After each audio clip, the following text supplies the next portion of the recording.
what is the impact of October 7th, not only on the Middle East, but on global affairs?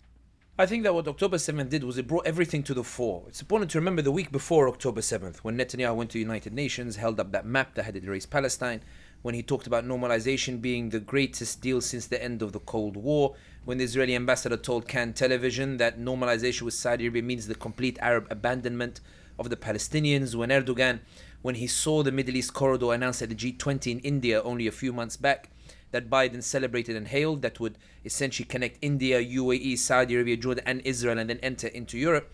We saw Erdogan shake hands with Netanyahu for the first time since Erdogan came to power in 2003. There was this sense that the whole world was moving towards a normalization with Israel over the heads of the Palestinians in the way that King Abdullah of Jordan had put it. We saw the UAE, for example, coming out and effectively saying that normalization is no longer for the Palestinians. Yusuf al-Utaiba, the UAE ambassador, told, I think it was Brookings or Carnegie, when he was asked what has normalization achieved for the Palestinians, he said it hasn't achieved anything, as in UAE normalization. And he says now it's on the future countries that normalize with Israel to decide if they want to do something for the Palestinians. But don't fret, because now we have wonderful trade deals, and do you know how many flights there are now between Tel Aviv and Abu Dhabi? So October 7th happened in that particular context where the world looks like it's squeezing the Palestinians and hoping that this normalization over their heads will end the Palestinian cause in a way that favors the Israelis. And by that, what I mean is essentially rendering the Palestinians abandoned, hopeless, with no agency to continue with their cause or even insist on their cause. What October 7th demonstrated, and here I'm not justifying it or saying it was right, and I'm not making any comment on what about October 7th itself. What I'm saying is that what October 7th demonstrated was what Bloomberg and Erdogan and King Abdullah and all these other analysts had been saying, which is that you can't normalize ties over the heads of the Palestinians without risking a backlash. And Sisi himself is on record as having warned the Israelis that the way they were going about normalization, if you remember the report, they were saying that the Sisi had warned Netanyahu, there's something brewing in Gaza. And it's unclear whether he was warning them of October 7th or if he was telling them that Netanyahu, the way you're going about things, it's going to result in a backlash. You're underestimating. And that's why I think that what October 7th did, it brought everything to the fore. Even the idea of Netanyahu and his bid to annex, to expand the Israeli borders. There's a lot of focus on the Israelis and what they're doing in Gaza, and that October 7th was the beginning of a chain of events. But people forget that the week before October 7th, Netanyahu was moving the troops and units around to position them near to the Jenin refugee camp and the West Bank in anticipation of a preparation to invade the West Bank and finally annex the territories. Remember, since 2019, he's been trying to annex at least 2019. 2019, he tried. Trump told him don't do it so that UAE can normalize, so you give them some face to show the Muslim world and give time for UAE scholars to say that normalization is a good thing and to do all these interfaith things. And then when he wanted to go invade again, he fell out of power, and Naftali Bennett became prime minister. Naftali Bennett tried to invade, Jenin as well, began the raids. They killed Shireen Abu Akleh in the process, which ruined it. Too much, heat. They had to stop the invasion. Netanyahu comes back to power and he wants to invade again. Now he's shaking hands with Erdogan. Now he's been to Saudi Arabia twice and met with bin Salman. Now that the UAE is saying Abraham Accords, we're not going back. Now that Sisi is more focused on domestic politics. Now that King Abdullah of Jordan is under pressure from the Saudis and the UAE to hand over custodianship of Al-Aqsa. Netanyahu believed this was the time to finally go into the Jenin refugee camp, go into the West Bank to invade. So what October 7th did was it categorically blew up the suggestion that there can be any resolution to the Middle East conflict without the participation of the Palestinians, without talking to the Palestinians, without having dialogue to the Palestinians. The second thing that October 7th did was expose the fallacy of international community's approach to Palestine and Israel. The idea being that even when you look at the normalization talks between Saudi Arabia and Israel, if you notice, they went from talking about normalization in exchange for a Palestinian state to normalization in exchange for a pathway to a Palestinian state. The same kind of language that they used in Oslo, the same kind of language that they used after the Second Intifada to sort of suggest that they're doing something without actually doing anything. what October 7th demonstrated or brought to the fore is also the fallacy of these, to the extent that the EU now is sort of operating on its own in terms of trying to present its ideas on the Palestine and Israel independently of the United States, which is why when we saw Cameron call for this idea that we might recognize a Palestinian state irrespective of the Israelis, Spain came out, said we're ready to recognize a Palestinian state. Macron said we're ready to recognize a ceasefire. We have to talk about a Palestinian state. I think when these European countries are saying it, it's a reflection that the Europeans are coming to a conclusion that the American and Israeli approach to the situation resulted in October 7th, and therefore there needs to be new eyes and a new way of approaching the Palestine-Israel issue. So I think these are the two main things that October 7th demonstrated. Of course, there are side things. I want to side things. They're also significant as well in terms of, media hypocrisy and the like. We saw, New York Times, at the time of the recording, we're recording one day after New York Times published that Thomas Friedman article that we talk about the Middle East in the same way that we're looking at, the animal kingdom and the like. But I think those two, in essence, the idea that Netanyahu was pushing for peace at the expense of the Palestinians. I think now people are saying that you can't have peace unless you talk to the Palestinians. Having said that, there are still attempts to install the Palestinian Authority into Gaza, which is still an idea of imposing, their own way onto the Palestinians. But I think that the difficulties that Blinken is finding in that, there was a report that Netanyahu asked bin Zayed, the UAE, وما أدراك, if the UAE could help with rebuilding Gaza. And bin Zayed is on record as telling Netanyahu, go ask Zelensky, because he's getting all this money from the Americans. You can't do all that damage and expect me to pay for it, because they're very frustrated with Netanyahu or the like.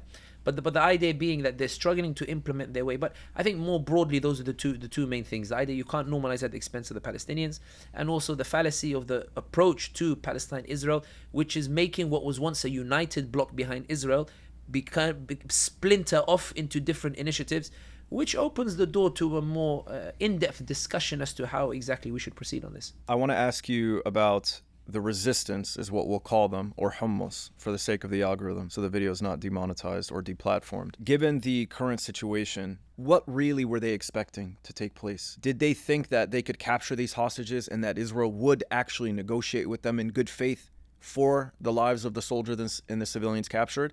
Or have they been completely blindsided and surprised by the extent of the ruthlessness of the Israeli government and their Hannibal directive policy to murder their own people? I think that when it comes to Hummus, I think that first of all, it's important to remember the context of the previous question to understand why October 7th happened. There is a suggestion somehow that how did they not expect that this would be the response? But if you acknowledge that Israel was preparing to invade the Jenin refugee camp and the West Bank, the point is war was coming irrespective. October 7th just happened to be, call it whatever you want, a preemptive strike or the like. But the notion that it came out of nowhere is something that is denied now even by EU officials and the like. Like, everybody's aware that there is a context to what happened. Again, it's not about justifying or the like. It's about providing analysis of what actually happened. The idea that, there's all this normalization taking place. Erdogan is shaking hands with Netanyahu. Bin Salman is getting ready to normalize. He's doing an interview with Fox News and saying we're getting closer every single day.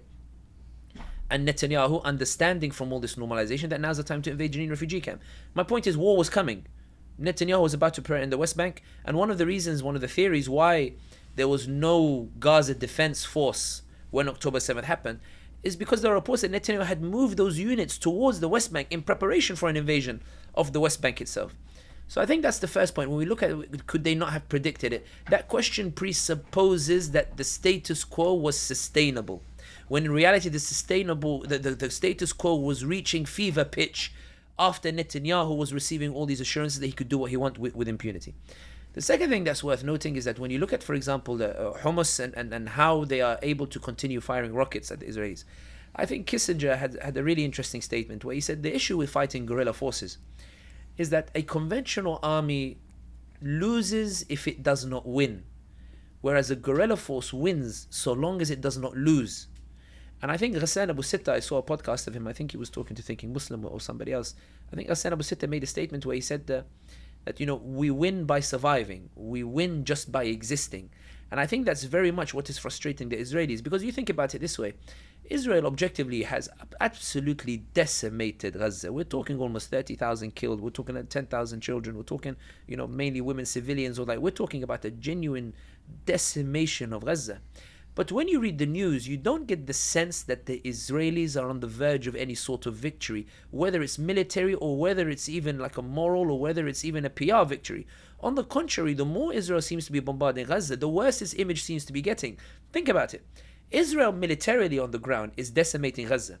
But the ICJ ruling has said that Israel now has to stand trial for genocide. Biden was unable to get the case kicked out. 15 judges to 2 ruled that Israel should stand trial for genocide, and now that's moving ahead.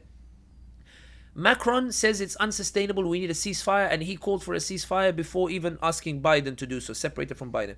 The deputy prime minister of Belgium is saying now Belgium is saying we need to put sanctions on Israel. Joseph Borrell, the foreign policy chief of the European Union, is talking about consequences on Israel because they reject a two-state solution. These aren't the positions of allies who believe Israel is winning. These aren't the positions of allies who believe that Israel is gaining from what it's doing in Gaza. And that's the point that I want to emphasize here, in that when we look at, for example, Hummus and what they're doing, they're aware that as long as they survive, even today, before on the day that we're recording, I saw news that Hummus are conducting operations in the northern areas where the Israelis have insisted that they have full control, suggesting that every time they pull back, it's like whack-a-mole, like they just pop up, and there are all these videos, and not only that, you see testimonies of Israeli soldiers going back to Israel and saying, Israel is not telling you the full truth of what's happening. Like we're getting kicked here by people in Adidas, tracksuits and slippers that are just coming up and firing and the like. And I think it's less to do with the idea. I think the wording of the question might be changed a little bit, because the wording of the question suggests that the resistance is making gains or the like, whereas in reality it's hard to look at what's happening and say the resistance is winning. I think it's more accurate to say that in this war, Israel has done so much damage to its image that even if it wins a military victory, in the long term it won't actually count for much, because they lose more on the international stage in terms of its legitimacy, its interaction with its allies, the shift in public opinion. We're seeing it here in America. We're seeing under 35s now, they are no longer supporting the Israelis. When they asked TikTok, they said please limit the reach of these pro-Palestinian content. The TikTok chiefs, they said, listen, we'll show you the data. It's not the algorithm, it's just the new generation is pro-Palestinian. Kamala Harris's daughter, I heard she's raising money for Palestine as well, showing you in the same household there is this generational shift. And that suggests that the next generation will not be as ideologically inclined towards Zionism in the way that we see today. And that's why sometimes I think that if Israel one day, when it reflects, or Netanyahu, or indeed Benny Gantz or Yair Lapid, I think if they were offered a choice to go back and choose to maintain the monopoly over the narrative or decimate Gaza, they would choose to preserve their monopoly over the narrative that's been emphatically broken at this time. It's also worth noting that even domestically, when you look at Ehud Olmert, the former Israeli prime minister, or you look at, Yair Lapid, or you look at some of these other Israeli politicians who are in favor of the ground offensive but turning against Netanyahu and openly saying that there is no strategic victory for us here. There's no, even Lloyd Austin, he said, the civilian casualties means that you may win I can't remember the exact phrase, it was like you may win a tactical victory but not a strategic victory, or something along those lines, saying, this short-term gain you're getting won't benefit you in the long term. And I think that's the point. As long as Hummus continue to, pop their heads out, it makes the Israelis even more difficult. It makes it difficult for the Israelis to assert any sort of victory, which is why I think that one of the reasons we haven't seen a ceasefire yet is because although Blinken and Biden are now more inclined towards a ceasefire, Biden is worried about the elections. He's looking for any masjid in Michigan that will receive him, looking for any Muslims who will sit with him so he can take a photo where he can, sort of show himself listening to them. There are still, but the point is that I think it's less that Biden and Blinken are now averse to a ceasefire. I think they're certainly pushing for one in their own way, but I think they're struggling to find a way out for the Israelis in a manner that allows them to claim that the Israelis won. And that's why they keep talking about the day after Gaza, in this idea of trying to impose the Palestinian Authority on Gaza. The final point worth mentioning is actually this. A couple of weeks ago, maybe 10 days ago, mine's a bit of a blur with all the traveling, but Netanyahu made a statement which was interesting. In the statement that he said that we don't recognize a two-state solution, or we won't accept a two-state solution, contradicting Biden, who had to make excuses, no, that's not what he meant. But Netanyahu was humiliating Biden in this regard. Netanyahu also made another statement in which he said now is not the right time to hold elections. And I think that was a response to Blinken, because Blinken, when he went to Tel Aviv last time, met with Yair Lapid, and he met with Benny Gantz, and he met with some of the oppositions. And it was said he did that without consulting Netanyahu, suggesting he was trying to get them to push for elections so they could get Netanyahu out of the picture and then orchestrate a way out for Israel where it looks like they won. Even now we're looking at the ceasefire deal. Hummus have said that they will reject the deal Because although they agree on the hostage release and hostage exchanges, I think it's female hostages for 1 month and the male for 1 month. Netanyahu is so concerned that this will be considered a defeat that he wants to insist on being allowed to continue the military offensive after, the truce ends. And I think that's revealing in and of itself that Netanyahu finds himself in a position that for all of the Palestinians he's killed, for all of the buildings he's destroyed, for all of the hospitals that he bombed, he doesn't feel like he's anywhere closer to rescuing his political future. He still believes if the war ends now, the Israelis will force him out of office. And I think that says everything you need to know about the resistance, about Hummus, in that they have nowhere else to go. They have nothing to lose. The Palestinians have nothing to lose. Each more land gets taken each time. Or for them, it's an idea. You squeeze them. And I think even when we look at, the events of October 7, I always say, and I say this to some friends of mine, non-Muslim friends, people who are just learning about Palestine, Israel, they say, yeah, there was a party taking place, and the party was attacked. But think about it this way. How desensitized do you have to be to the Palestine-Israel issue that a party or a rave at the walls of the world's biggest open-air prison, that a party at the walls of what can only be described as a concentration camp, concentration of civilians in one place, it's just considered normal, that you can just say the sentence, there was a party at the walls of the concentration, and you say it without any oh, wait a minute, that's insane, like Germans they're having a rave, next to, the concentration camps where they used to put the Jews in or the like. I know some people don't like the comparisons, but in reality, we're looking at the same. It's a persecution of a people by virtue of what they look like and who they believe, the same way that the Nazi Germany persecuted the Jews. And that's why I think that to answer this question very simply, I think that for all the destruction that we've seen, I think it's very telling that the Israelis are yet to come up with a narrative that suggests they're winning, while the Palestinians are very easily coming up with narratives to suggest that they are the ones, in fact, winning. The Palestinians are saying, public opinion has shifted, Israel is under pressure, now it's a genocide regime, the ICJ, South Africa, Global South versus Global North, and all the Europeans. The Palestinians can point to things and say, you know what, a genocide is taking place, but the world is starting to hear us now. And I think that's why the Israelis are panicking and trying to spend millions to get, TikTokers and influencers to push back against videos like this. I think that it's very difficult to predict the future or what happens. And the reason why I say this is that if you look at history, take the Algerian liberation, for example, of France. We had two main movements. We had Masali al-Hajj and we had Farhat Abbas, and they were the dominant trends, in the fight against the French or the like. But the group that liberated Algeria ended up being the Front Libération Nationale, the FLN, that popped up in 1954, rendered the other two obsolete, and then ended up delivering the independence. Not to say the other two didn't have a role, but that was the final stage that happened. In other words, it may well be in the next 5-10 years we don't have any Hummus and we don't have Palestinian Authority. It may be like a new movement. I think that in terms of short term, I think what we're seeing is a move not necessarily towards a ceasefire, but a phasing out of the conflict, phasing out in stages, releasing the hostages, keeping a state of war in terms of name, while in substance, no war. Very similar to what we saw in Yemen, where the Houthis and the Saudis didn't have an official ceasefire because they didn't renew it, but there was no real fighting taking place in those 2 years when they were negotiating. The reason the Saudis didn't want to sign the ceasefire is because they felt it would acknowledge the legitimacy of the Houthis, which they later on ended up acknowledging anyway by sending their ambassador. But the point is that it may work. They're trying to find a solution whereby they can tone down the war or reduce or phase out the fighting, to buy time for Biden to convince the Muslims that in Michigan and these other 6 swing states, Arizona, Pennsylvania, Georgia, Florida somebody told me Florida might be one of them, but I'm not entirely sure. But in any case, to give Biden time until November to convince the Muslims that although he committed a genocide, Trump is going to be worse, and therefore they should forgive the genocide and go vote for Biden. I think there will be a phasing out of the fighting, primarily because Biden wants a solution in which he can claim that he supported the Israelis so he can have the Zionist bloc on board, without saying that he allowed Hamas to continue, or Hummus to continue ruling Gaza. The idea being that this is why when you read all the news, at least today, before I entered, it's all about how do we get the Palestinian Authority back into Gaza. All these policymakers are saying we need a ceasefire, but we need to think how to get the Palestinian Authority back in Gaza to make sure that the Hummus can't say that they survived it and they're still in Gaza and they're still ruling Gaza as well. How they achieve that, I don't know at all, to be honest. There's also the other angle in that, although everybody else is talking about a ceasefire and the Israeli allies are trying to pressure them for a ceasefire, the Israelis do appear to be pressing forward. They're trying to go to the Rafah crossing. They're trying to take over, that border from the Egyptians as well. There is this sort of, this is a golden opportunity to annex Gaza. This is a golden opportunity to ethnically cleanse it. This is a golden opportunity that might not come again, whereby we can kick out the entire population and take this land and attach it to this holy land of Judea, or whatever they call it, and the point.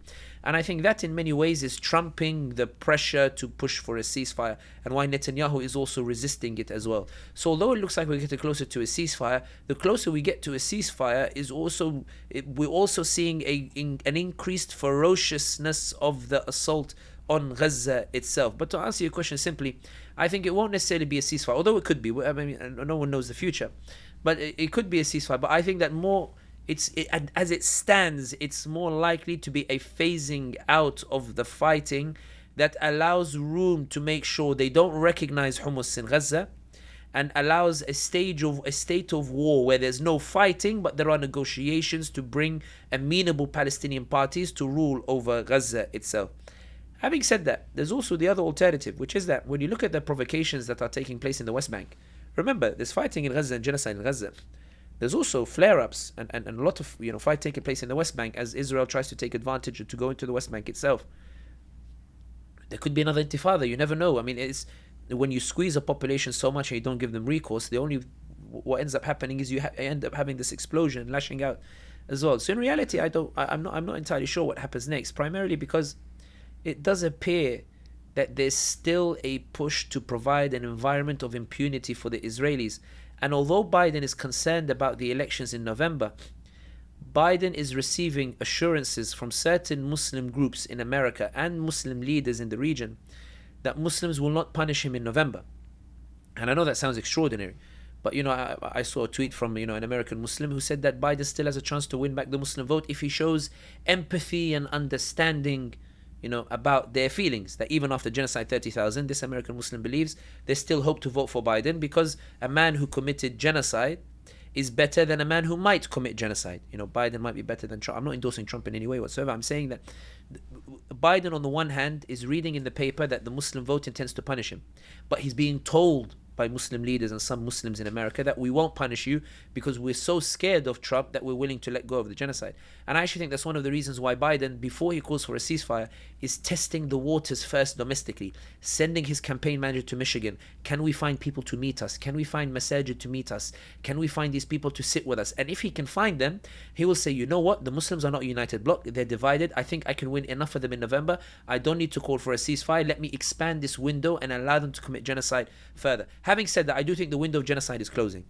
It's abundantly clear there's this unprecedented shift taking place in terms of how people are approaching the Israelis, and it does appear that Netanyahu now appears to be the sole man standing in the way of a ceasefire, because he fears that if he ends the fighting now, he will be kicked out of power, and that Biden wants to see him out, Erdogan wants to see him out, France wants to see him out, Benny Gantz wants to see him out, Yair Lapid wants to see him out, the families of hostages want to see him out, the protesters in Tel Aviv want to see him out, they all want to see Netanyahu out.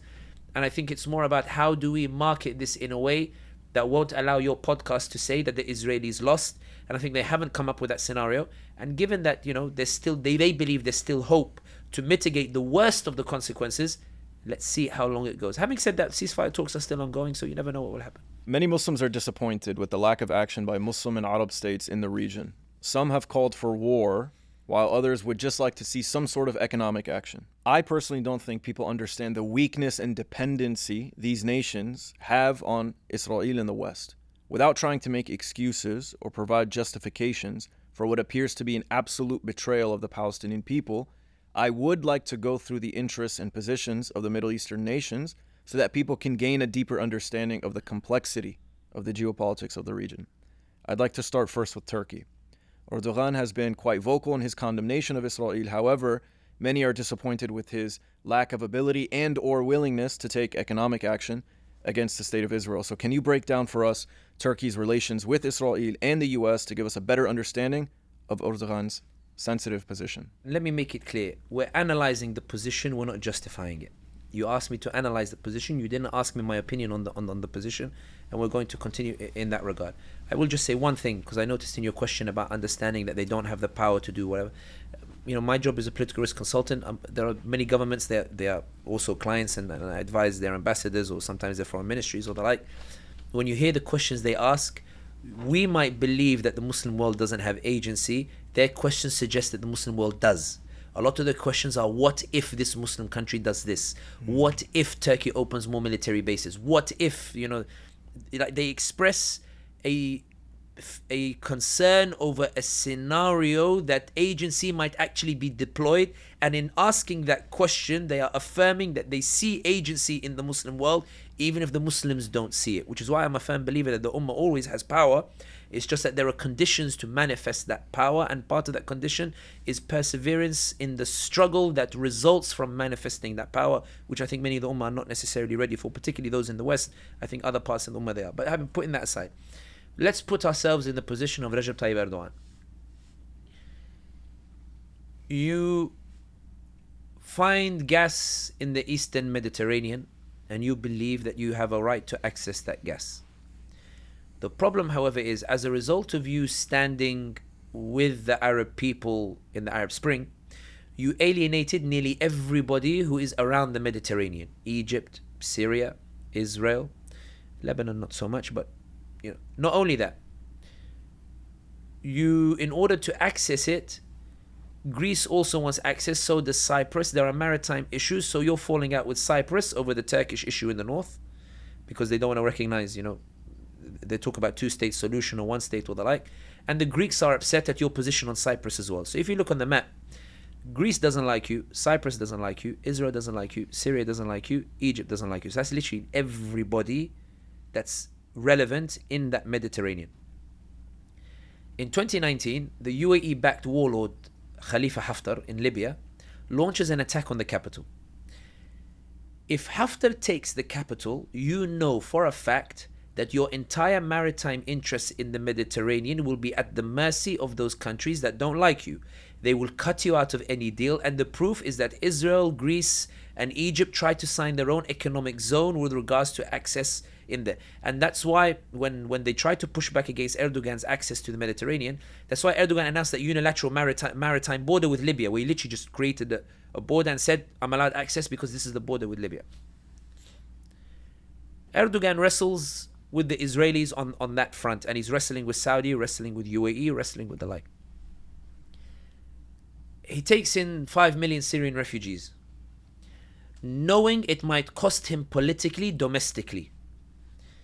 I remember being in Turkey in 2014. I know anecdotes are bad form, but tolerate me just on this one. I remember being in Turkey in 2014, 2015, and I remember Turks on the streets saying, Erdogan gives them free education, free healthcare, whatever, and I have to pay for it. I do believe Erdogan took in those Syrian refugees knowing he would pay a political price for it. 2016 coup. Then 2019, when he has the elections, this is after Libya. So 2019, you have Libya. I know it sounds like I'm going like everywhere, but you'll understand like where it's coming to. 2019 comes, he's wrestling in Libya, but then he has the mayoral elections in Istanbul, Ankara, and he loses them because of the refugee question. The reason why I say the refugee question is because on the night before the vote, Bin Ali Yildirim, the AK Party candidate in Istanbul, Erdogan's candidate in Istanbul, he does a last gasp effort to try to win votes by coming out and saying, I promise to deal with the issue of the refugees as well. Something that shocked everybody. I remember sitting in Istanbul that night. I was having dinner with Turkish friends, and one of them says to me, Sami Bey, I'm really sorry. Like, I'm really, really sorry. Like, it doesn't reflect our real position. I said, dude, like, politics, it is what it is.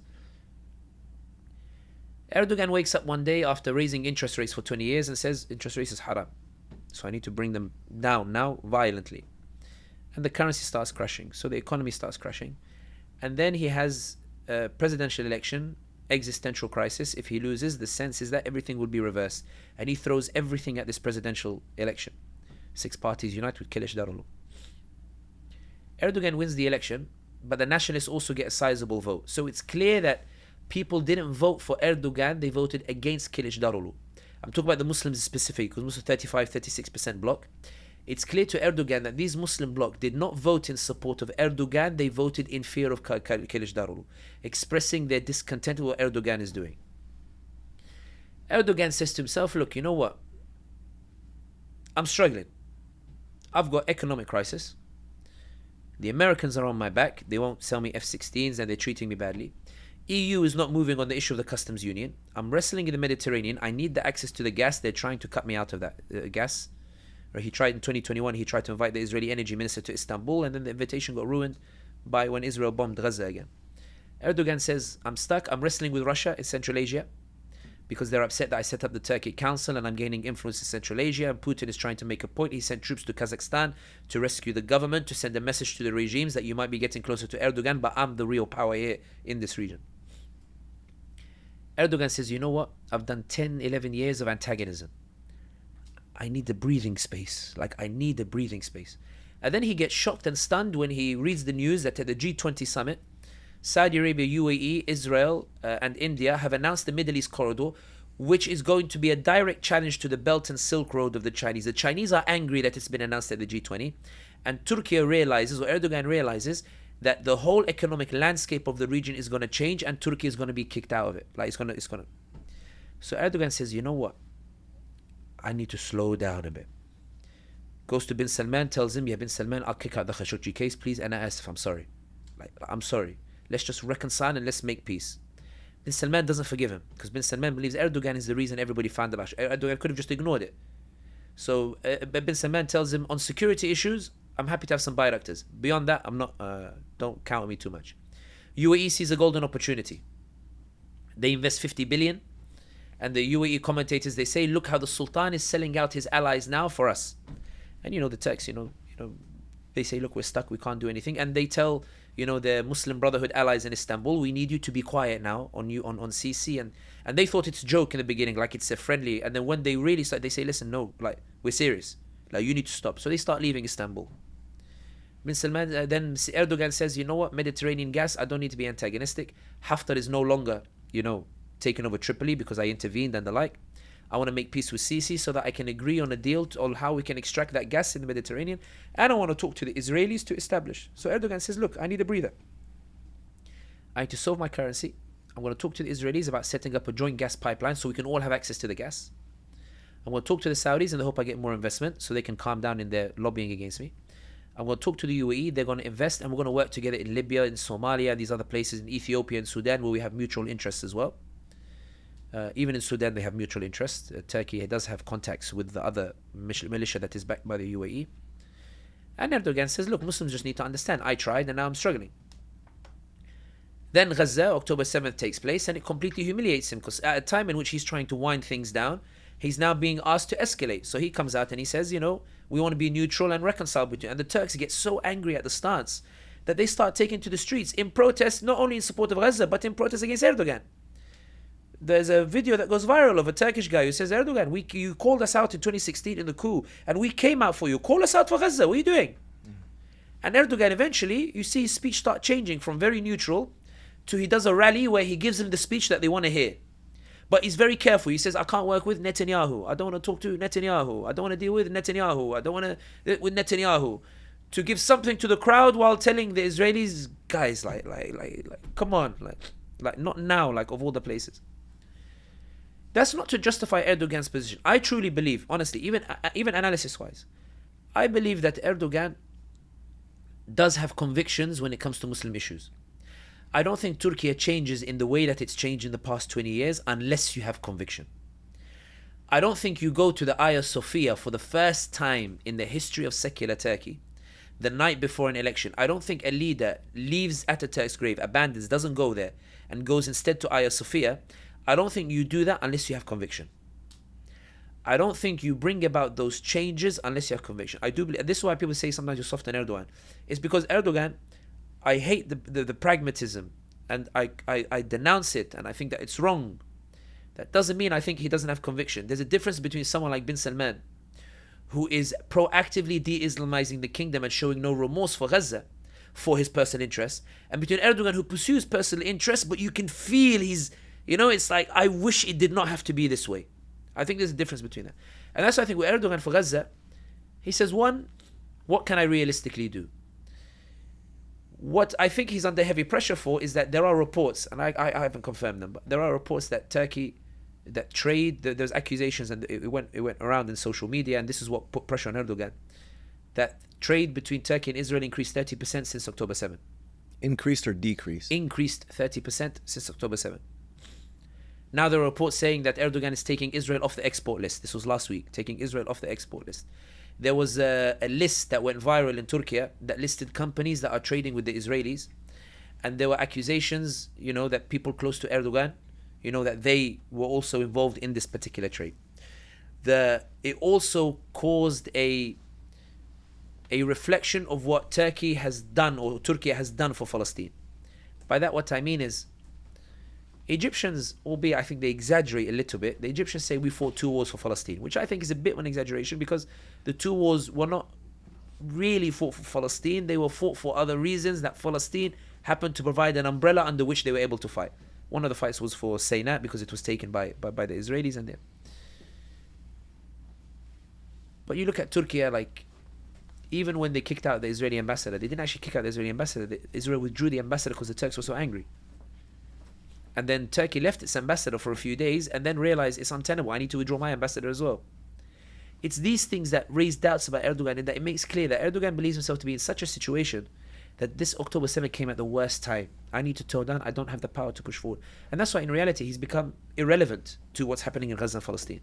And a lot of people are upset with his stance. And even when he tried to justify it, in reality it makes it quite difficult, given that he's a lion in Syria and unable to do anything in Israel itself. And it is bitterly disappointing to see Erdogan's position on it. And I think that, some of my clients, they ask, after this genocide, will trade with Turkey and Egypt go back to normal, trade with Turkey? And I can't lie to you. I can't, in good faith, rule it out. I can't rule out that Erdogan will very quickly go back to normal trade with Israel. Because in his view, Israel is fundamentally important to Turkish economic interests. And Erdogan says, if I have to calculate it, the Turks will forgive me for working with Israel if I provide them greater comforts. But they will not forgive me if I go against Israel and they suffer greater discomfort.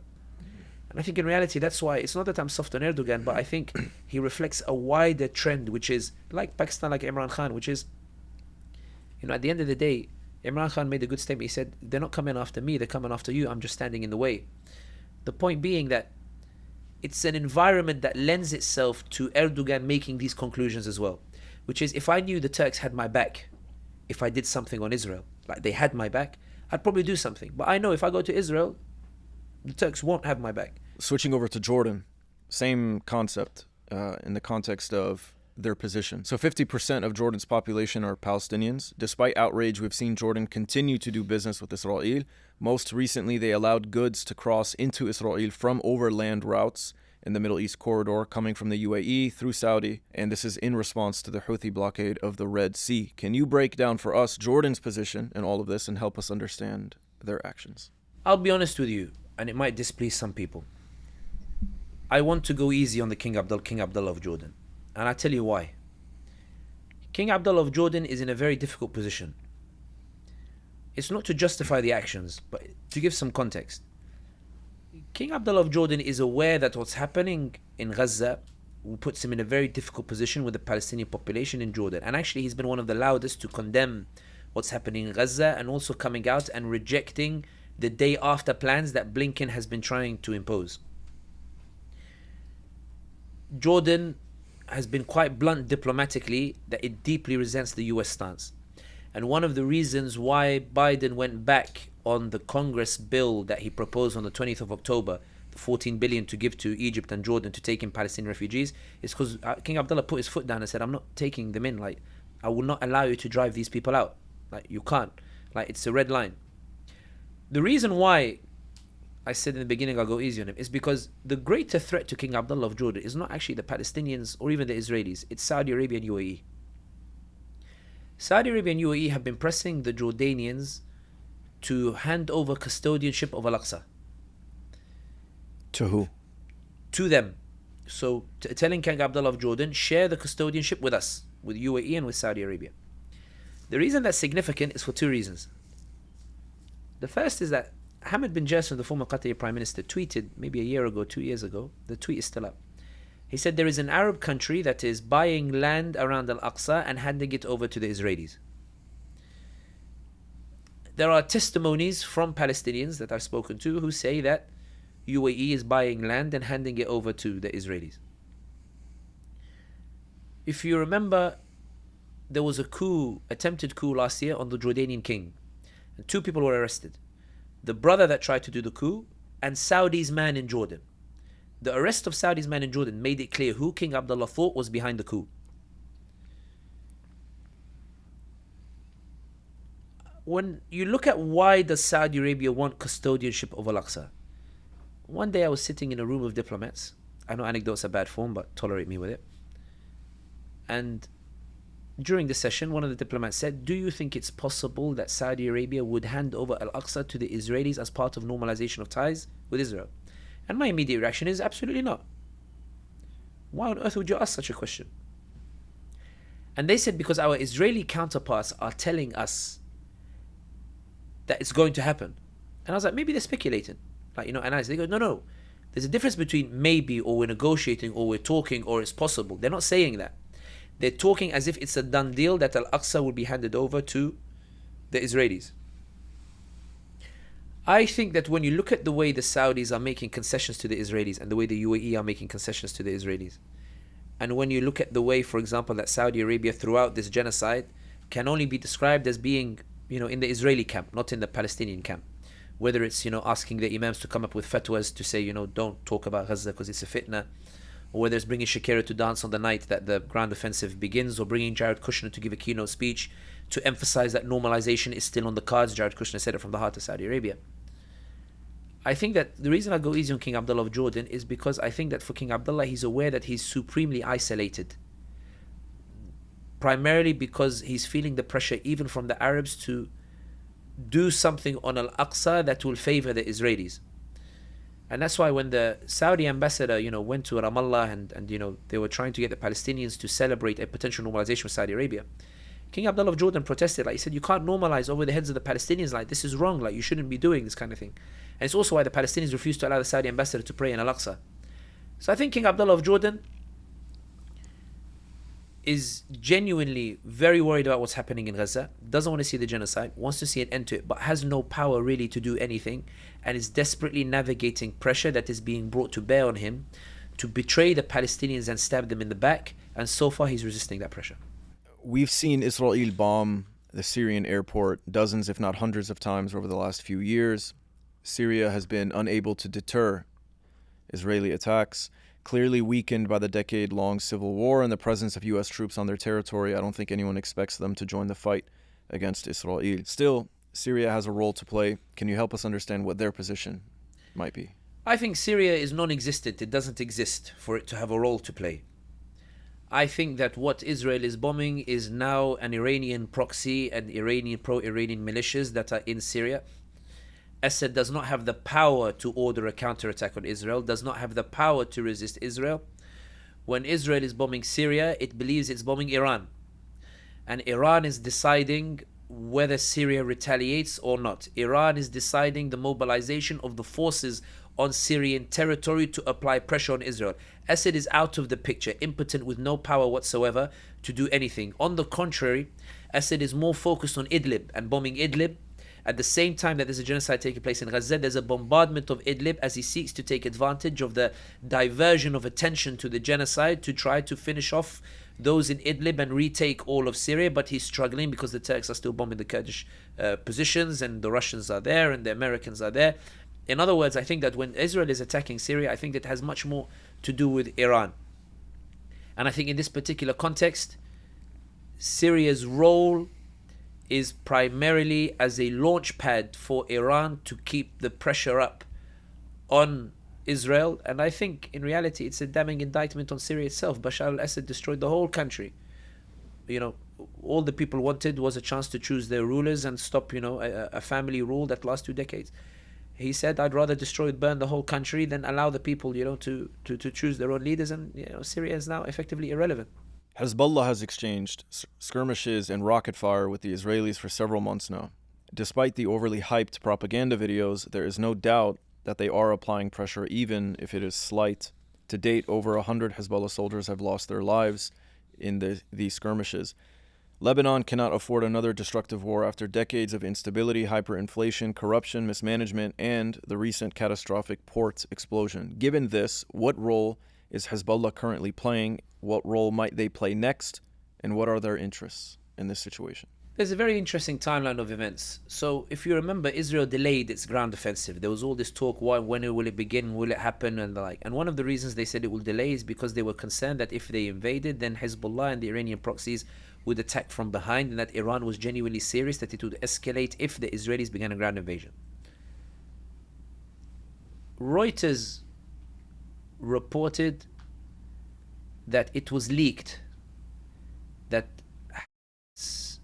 Hummus's Politburo leader Ismail Haniyeh went to Tehran.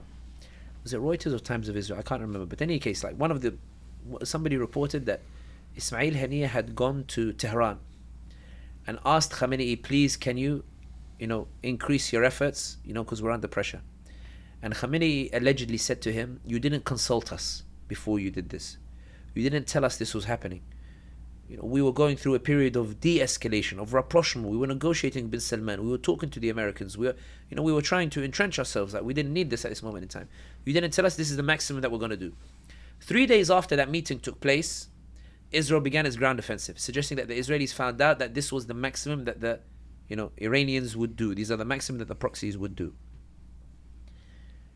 I think it is true that the Iranian proxies are having the greatest impact in frustrating the Israelis. I think it is true that while Israel might believe that this is the maximum Hezbollah will do, the uncertainty or the 1%, 2% that they might do more means that they are leaving troops there on the Lebanese border, and which means they can't concentrate everything on Gaza. Bear in mind, they don't need to, but in any case. Lebanon, is true, can't afford another war. I think that Hezbollah has sent clear messages that we'll exchange missiles. You hurt us, we'll hurt you. Let's keep it there. We don't want to escalate it too much. And the Americans seem to be settled with this. I think a good example of it would be, the Iran and US exchanging missiles on each other. They each give the locations first before they do it to make sure that they have time to withdraw any personnel who, if they're killed, would result in war. So America, when it retaliated, it gave the locations to the Baghdad government, to Iraq, which is de facto under Tehran's influence, and Baghdad, if you give it to Baghdad, it's like you're giving it to Tehran. Tehran moved their personnel out of the areas where America's. And so I think we're seeing that in that. It doesn't mean that they're cooperating with each other. It means they're both saying to each other, listen, please stop. We don't want to escalate. Don't force us to. And there's sort of who's going to blink first. Game of chicken. Who's going to blink first. I think Hezbollah is in that role as well. The Houthis, I think, have had also a huge impact on the Red Sea. There's been exaggeration in that the Houthis have stopped all trade. The Houthis are stopping ships going to the Israelis. And they said, if you stop what's happening in Gaza, we stop what's happening in the Red Sea. It's not a big deal. I think that's why the Houthis are being celebrated by many, and why many Yemenis who have suffered under the Houthis are upset that, Houthis are being celebrated. But in reality, if nobody else is doing something for Palestine has the ability to. But to answer your question, I think that Hezbollah is doing the maximum that it can. It doesn't want an escalation. It's quietly praying that all of this will go away. That's not to take away from what they've done. I do have my opinions on Iranian proxies. I do believe Iranian proxies have killed more of the Sunnah than Israel has Palestinians. I think that, inna fi qalbi inna, like my heart is not at ease to see those that persecuted the Muslims in Iraq, Yemen, Syria, Lebanon, suddenly be presented as champions of Palestine. Having said that, I do understand that, in the absence of other Muslim leaders putting pressure on Israel, their pressure did have some benefit for the Palestinians. And I don't know what else I can say more than that. The UAE normalized ties with Israel several years ago and has been unapologetic in their relationship, even during the current attack on Gaza. They have admitted that they have no leverage over Israeli actions in Palestine and don't seem to be interested in attaining any. We know they are part of this new trade corridor from India to Haifa, and they are currently helping to facilitate the transfer of goods to Israel over land through this corridor. What are the UAE's interests in the region, and why do they insist on this relationship with Israel? Put it simply, the UAE insists on preserving normalization of ties because they're benefiting emphatically from normalization of ties. The whole purpose of normalization with Israel, in the words of the former Qatari Prime Minister Hamad bin Jassim in a France 24 interview in 2018, he said when the Arabs get close to the Israelis, it's not because they like the Israelis, it's because they believe that Israel is the key to the White House and Congress. If you think about what the UAE is doing in Libya, in Sudan, in Somalia, in Ethiopia, in Eritrea, in Chad, in Mali, Mali not so much, but in Chad. If you look at what the UAE is doing elsewhere, in Yemen or the like, you'd be hard pressed to find Congress condemning any of it, even though it's pretty outrageous, like what's happening. And the reason being is the UAE believes that normalization ensures absolute impunity in Congress and the White House. That for them, normalization with Arab state is so important that it's not worth provoking or antagonizing Abu Dhabi. Which is why, for example, in Sudan, where you have a situation where the Bashir's government fell, and then Washington and UAE came together and they said, guys, if we allow elections here, the Sudanese, they will vote for Islamic-leaning parties. Remember, as bin Zayed said in that article, in the New York Times article, The Dark Prince of the Middle East, he said that, these are people who believe a 1400-year-old book should be a constitution. The implication is, do you really want these people to vote and choose their leader? So in Sudan, they got together, they got parties that would never win an election, leftist liberal parties, allied with the generals, the two commanders that toppled al-Bashir, and they made a transition agreement. They removed Israel, they removed Islam from the constitution, they normalized ties with Israel, and then they fell out with each other because the general didn't want to hand over power to the political parties. Instead of going to elections, they decided to do new negotiations, and then when the UAE got frustrated with the general who refused to hand over power, they asked the militia, can you go and plunge the country into war and go and get rid of that general? That's preferable to us than elections because we don't want Sudanese to choose their leaders.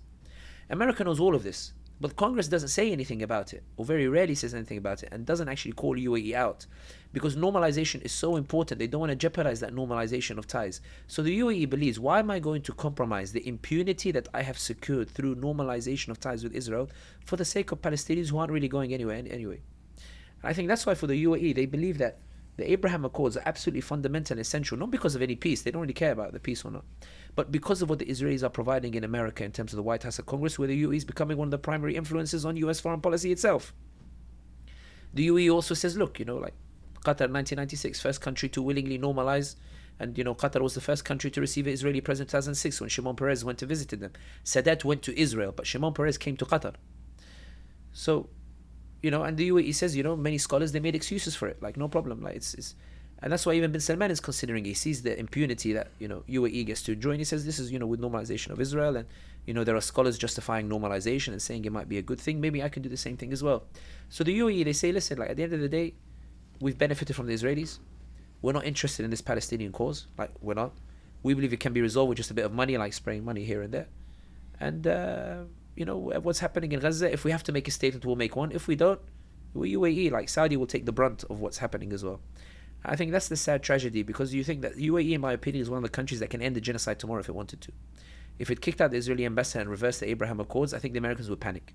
And they would tell the Israelis, stop, we need to preserve that. That's how you use normalization in favor of the Palestinians. That's the leverage that they have that we choose not to use. But the UAE, at the end of the day, they say we have more important priorities. We want to become like the new Venice of this era. All these ports, in Somalia, they've recently brokered an agreement with Somaliland to provide a strip of land for Ethiopia to access the sea, something that has angered Somalia. They're everywhere. There was an article that came out that said the UAE now is a major player in East Africa, and that's not a good thing. The idea being that the UAE is expanding all this, and the UAE says the reason it's able to do so, without normalization, it would be criticized heavily in Washington. But with normalization, it's able to do what it wants. So it says, why should I compromise all of these gains that I'm making for the sake of Palestinians who, they argue, don't appreciate anything that I did before? I know it sounds tragic, but I think that's the UAE position. The Palestinians are not worth it. It's no secret that Saudi Arabia was close to a normalization deal with Israel, and many argue that behind the scenes, this deal is still very much real and will continue after the situation in Gaza dies down. One of the stated objectives of Operation Al-Aqsa Flood was to disrupt normalization talks and remind the region of the importance of the Palestinian cause. What is Saudi's position in all of this, and why are they interested in normalization with Israel? Saudi are interested in normalization for two reasons. They have an existential economic crisis and an existential security crisis from their perspective. The existential economic crisis is easily understood if you put yourself in the position of bin Salman. 2017, you come to power. 2018, you come to America, you meet everybody who's anybody. You meet all these tech guys, and Saudi Arabia is the new thing. But in 2018, you kill Khashoggi, or allegedly kill Khashoggi. As a result, companies don't come rushing to invest in your Vision 2030. 2019, Houthis fire missiles, they hit your oil facility. So companies aren't coming because it's not safe. 2020, COVID hits, so nobody's investing anyway. 2021, Biden comes to power in January, calls you a pariah, and then companies aren't coming. 2022, Biden comes to reset relations, but talks about Khashoggi when he's with you in Jeddah. So companies are hesitant, what's going on over here? Not only that, companies are setting up in UAE to do business in Saudi Arabia, which means that bin Salman turns around, he imposes tariffs on the border with UAE to tell people you can't just do business, it's expensive if you want to stay in the UAE, and also says anybody who doesn't have a headquarters in Saudi Arabia anyone who doesn't have a headquarters in Saudi Arabia cannot pitch for government contracts. They cannot win government tenders. Then the Saudi Crown Prince, twice in the year, he just randomly does spot checks on the UAE border, meaning trucks are lingering there for like a week to tell companies that I'm unpredictable. If you want to do business in UAE, no, you have to like do business like here. He has to take in an enlarged dividend from Aramco in 2022, 2023, I'm sure it's 2023, to shore up the budget. And he has to restructure the public investment fund because it's making losses. The point is 2017 to 2024 where we are now, Vision 2030 is not moving in the way that you wanted it to move. You're still heavily reliant on oil price. You still need, I don't know, 80, 90, $100 like a barrel in order to, balance your budgets. All that talk about Vision 2030 and your diversification is not taking place in the way that it is, and companies are not eagerly running to you. The companies that are going to Saudi Arabia are taking your checks to build, but they are not investing the money to stay. They're not investing they're taking money from Saudi Arabia itself. Bin Salman believes that if he normalizes ties with Israel, he can resolve the issue in Congress and the White House. And Israel, when those companies come, they'll bring with them the American companies for Vision 2030. Because Bin Salman says Vision 2030 is supposed to look like Miami, not Shanghai or Moscow, like Miami. He makes the Miami reference in his own documentary when he talks about NEOM and the projects. The existential security crisis is that when you open the map of Saudi Arabia, to the north you have those 23 pro-Iran militias that have fired rockets in the past at Saudi Arabia, whose leader in 2019, Abu Mahdi al-Muhandis, who was killed by Donald Trump, said that the target before Al-Aqsa is Riyadh. Riyadh is the target first. He told a group of students in Tehran. To the east, you have Iran itself, which always threatens to shut the Hormuz Strait, from which 30% of the oil goes through. And the south, you have the Houthis, who are now essentially entrenched, like in northern Yemen, who have fired missiles at you. Saudi Arabia believes it's in a pincer. Saudi Arabia's security has always been outsourced to the Americans. But when the Houthis hit in 2019, when they hit the Abqaiq oil facility, they expected the Americans to react. The Americans didn't react. So the Saudis entered into negotiations with the Iranians to say, listen guys, I just need a 5-year truce. Iranians, they said, we need to see sincerity. Bring Assad back to the Arab League. He said, I'll bring Assad back to the Arab League. Invest in Iraq because they need to pay our electricity bill. They need money, put money there so they can pay us. So he put $6 billion in Iraq and it goes to the Iranians afterwards. The Iranians say, talk to the Houthis and consider compensation, but halas, I'll talk to the Houthis, whatever. When the Israelis suggest normalization in exchange for a NATO-style security agreement, the negotiations slow down between Saudi and Iran because now Bin Salman is thinking, hang on a second. If I can secure the NATO-style security agreement, I don't need to be humiliated by Iran. Like, I don't need to continue these talks. During the process, of course, he's also sent Cristiano Ronaldo to Tehran, as a gift, like as well, like to play a football match over there. Bin Salman believes that these existential crises require Israel in order to resolve them. And that therefore, his relationship with Israel is not worth compromising for the sake of the Palestinians. And that's what I think is the tragedy, in that in order to allay the fears of Israel, Bin Salman has proactively told the Israelis and the Americans that normalization is still on the cards. Whether it's bringing Jared Kushner to give a keynote speech, whether it's continuing with the concerts and the raves, whether it's getting imams to say don't talk about Gaza, whether it's informing tourism boards that they shouldn't bring kafirs or free Gaza stickers to Saudi Arabia, although after the public backlash, it looks like they've calmed down, they're not arresting as many people anymore or confronting many people with regards to the kafirs or the like.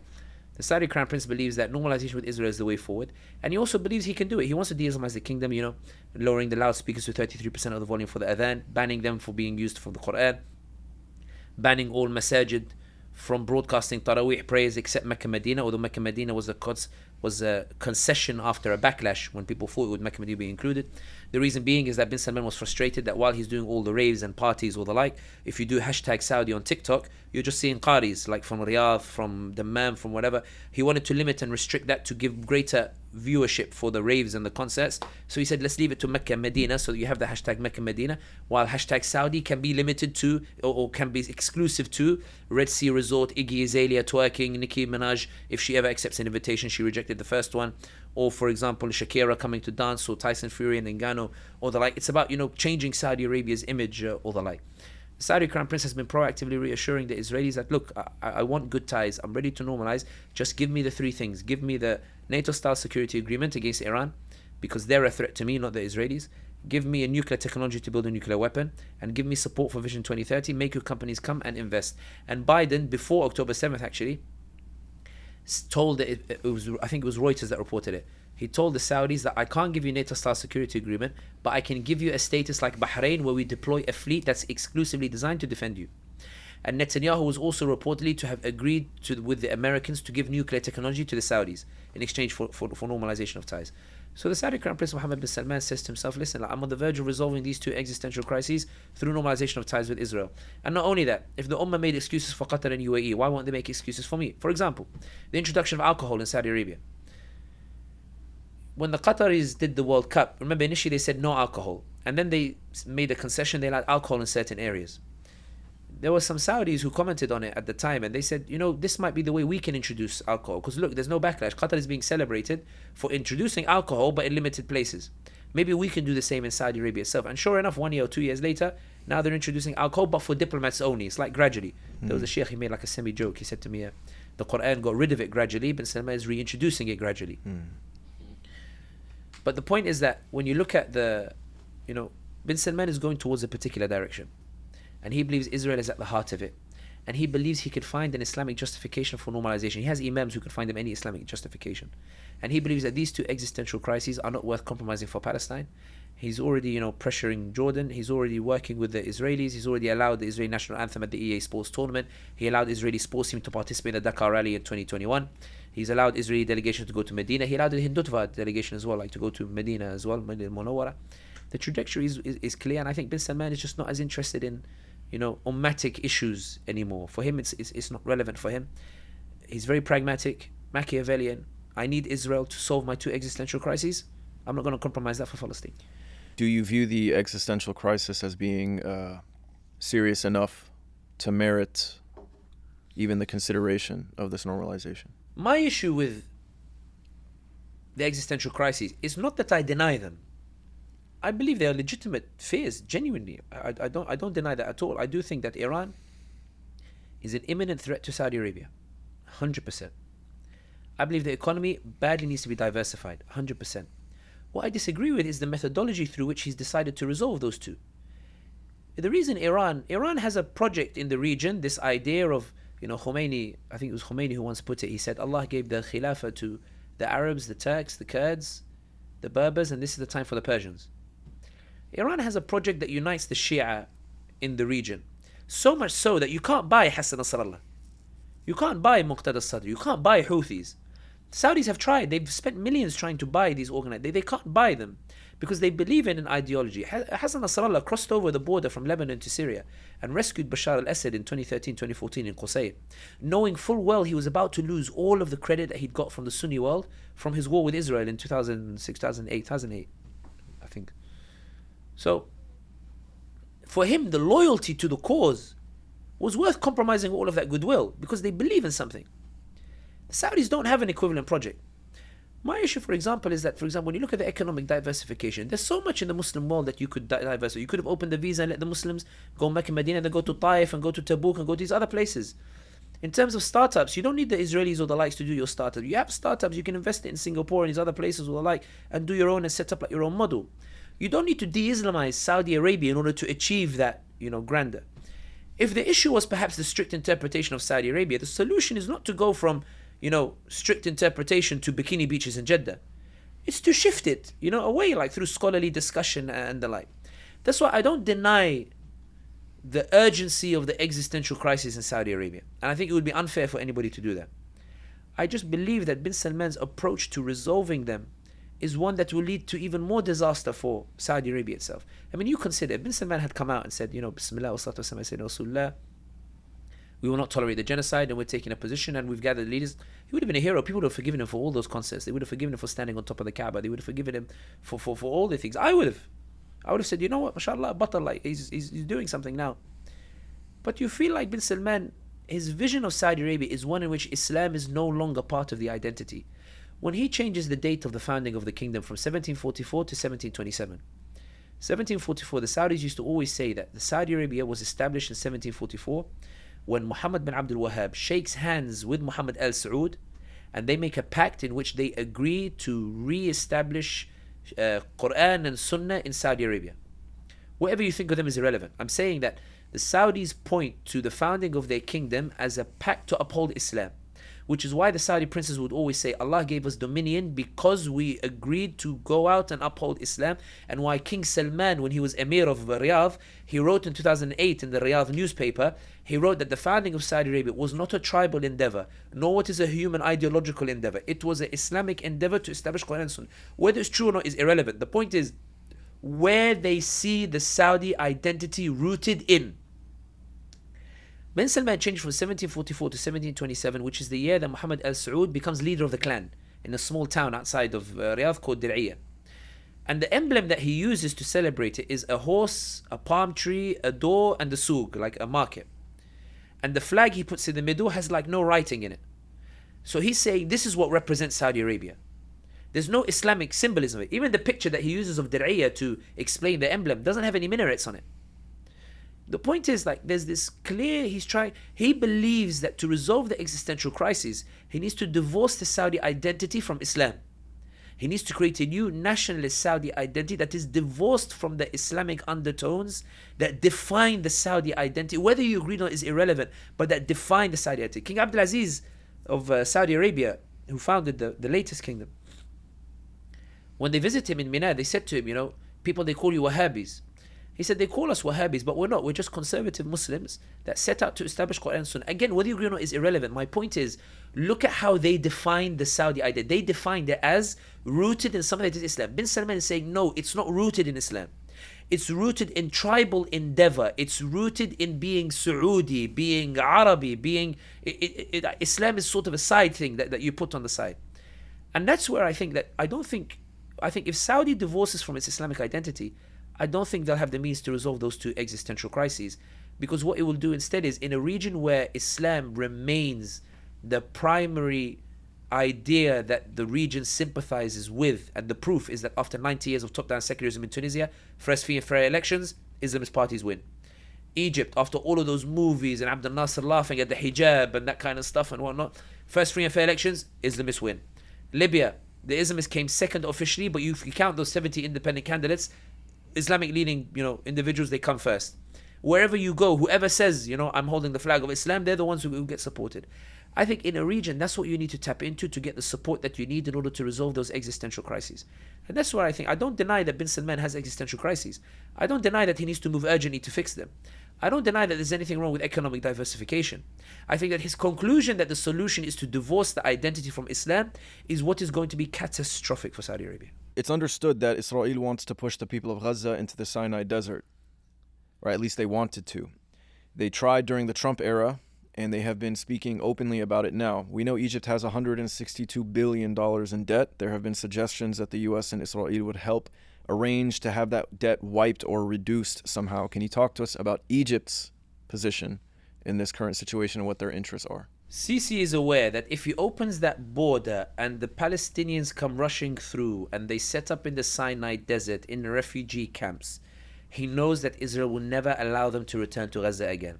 He's also aware he will go down in history as being considered a collaborator who helped with the ethnic cleansing of Gaza. Sisi knows that categorically he cannot help to facilitate the Palestinians leaving Gaza.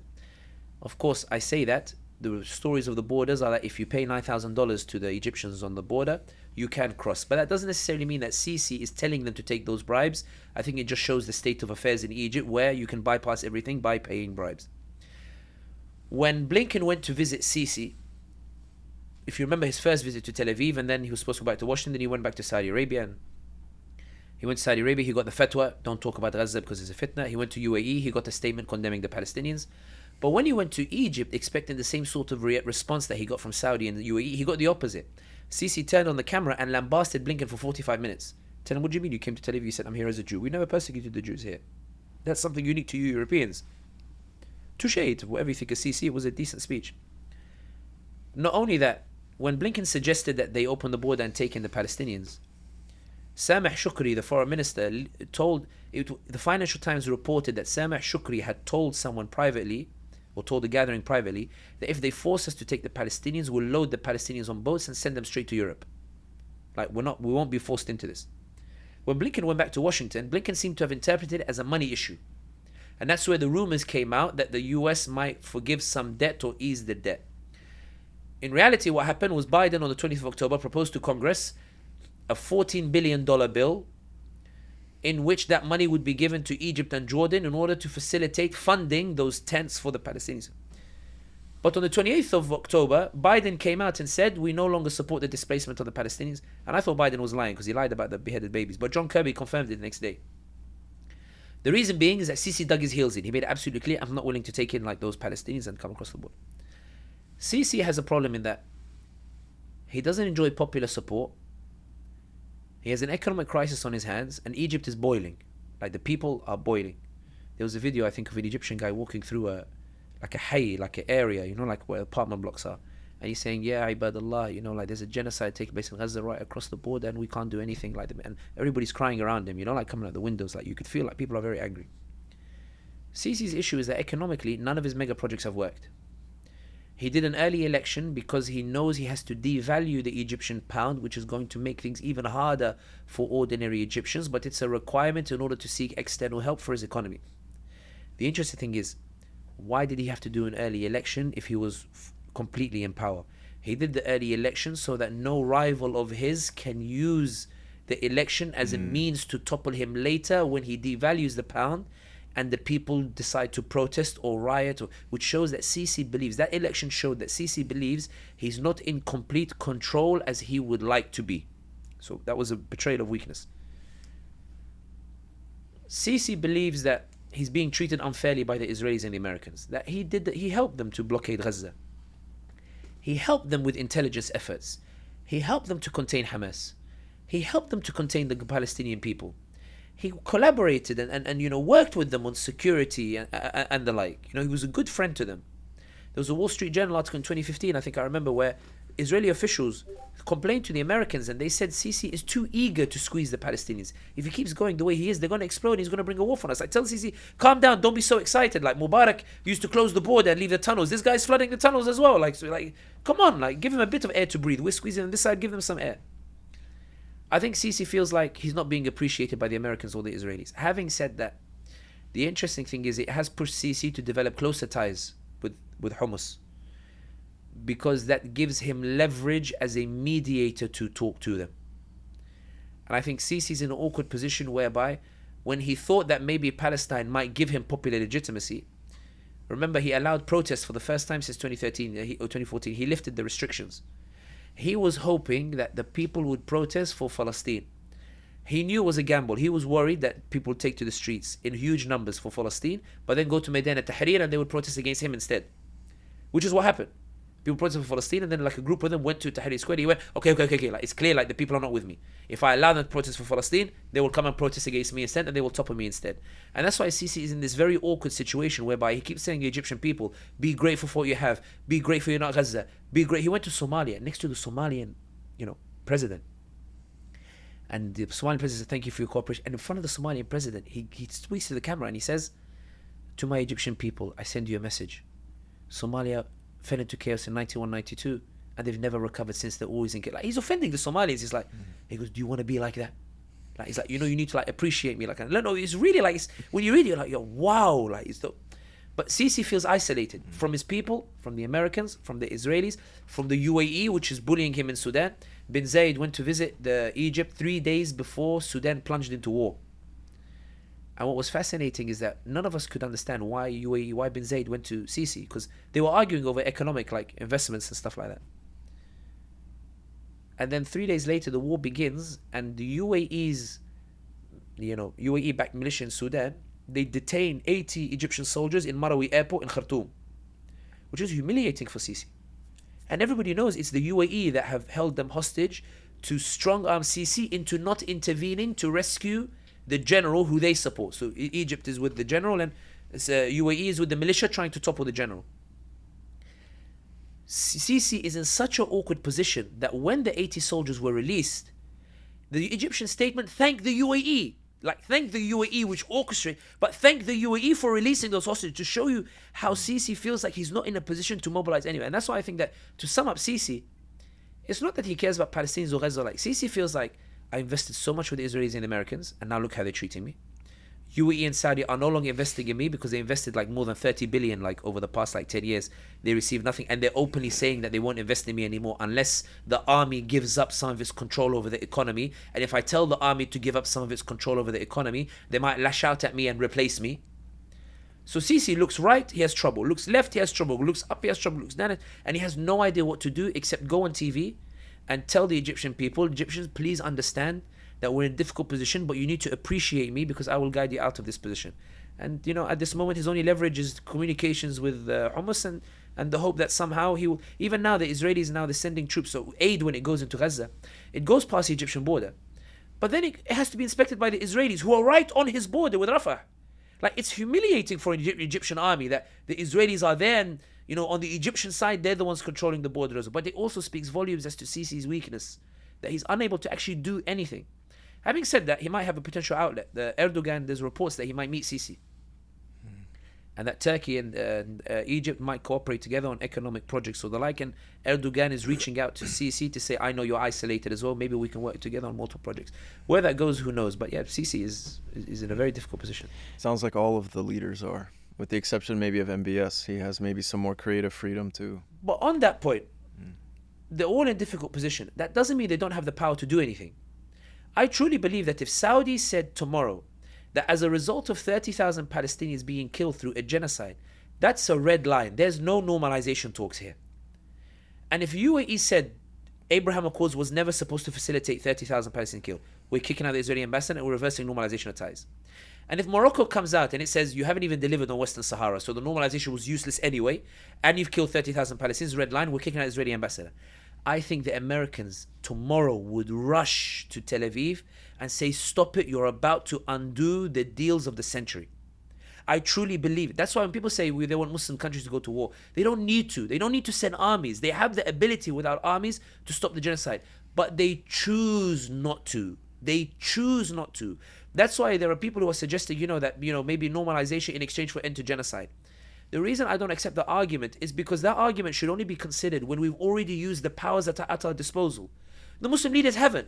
And it's not because they don't have it. It's not because they're worried about using it. It's because genuinely they don't want to. Bin Salman has no inclination to. It's not because he's worried about a backlash. He doesn't want to use it. UAE is not worried about a backlash. If UAE reverses normalization tomorrow, there won't be a backlash.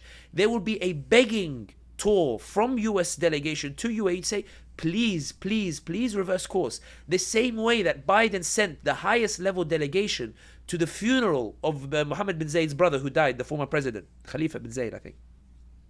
He sent the vice president, his chief in the Congress. He sent the head of CIA. He sent defense secretary. He sent Blinken. He sent all that to say to bin Zayed, I'm sorry, please, let's reset ties. So when the suggestion that, maybe you didn't intend to make it, but when the suggestion is that the Muslim leaders could move but they're worried about the consequences, my issue is the Muslim leaders have tools at their disposal that they could use without the consequences that they fear. But they're choosing not to do so because they are in the Zionist camp. They are choosing not to do so because they're standing willingly, proactively with the Israelis, because it's not because they see it as a short term. They see their future with the Israelis. They see themselves as new age visionaries that moves beyond Islam and beyond Islamic issues to an age in which the only thing that matters to an individual is a 9-to-5 job, salary in his pocket, and entertainment in the nighttime. They believe that's the pinnacle of man. When the UAE opposes the Arab Spring, it's not opposing the Arab Spring because, it says, the people, shouldn't have freedom or that. The UAE says that the people don't want democracy. They don't want to choose their leaders. You're mistaken. What people want is economic prosperity, and that's where Bin Ali failed. That's where Mubarak failed. Let me build them Abu Dhabi and Dubai and see, they won't ask me for freedom. They'll be willing to live like sheep that go to work and be entertained and go home. You keep telling about rights. These people don't want rights. They just want money. And that's the vision. Even Vision 2030. What is Vision 2030? It's entertainment. It's concerts. It's the idea of having a job, money in your pocket, and going to entertainment, and that's the pinnacle of life. Nothing beyond that.